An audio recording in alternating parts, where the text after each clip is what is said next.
కర్మ భరించాల్సి ఉంటది కాబట్టే మనకు వస్తుంది. దాన్ని ఎవరన్నా మోస్తే తప్ప ఇతడు విముక్తుడు కాడు.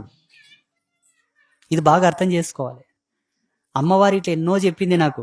ఎవరన్నా ఒక ఆయన వచ్చింది, ఒక ఫోటో ఇచ్చింది, ఆడ పెట్టామనుకోండి, అమ్మ పలానా ఆయన వచ్చింది ఇది చూడమ్మా అంటే, ఒరేయ్ దాని మామ పెద్ద కిరాతకుడు రా, ఓడి చేసిన పాపాలు మన్మంగులకు చుట్టుకున్నాయి, నీవు మోస్తావా ఎట్లా చెప్పా అంటది డైరెక్ట్. అమ్మా చేతనమునకే మించిన చేతస్సు నువ్వు.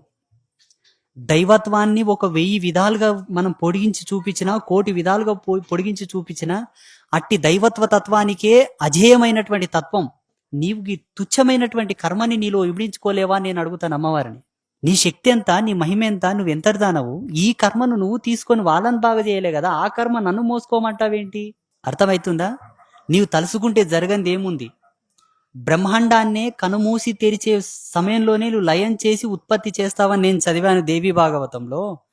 మరి అంతటి శక్తి సంపన్నురాలవే శివశివ, ఆ తుచ్చమైన మానవుడి యొక్క కర్మ నని మోసుకున్నామంటావే అంటే, మా మధ్యలో జరిగే సంభాషణ మీకు చెప్తున్నా, మీకు క్లారిటీ ఉండాలి కదా.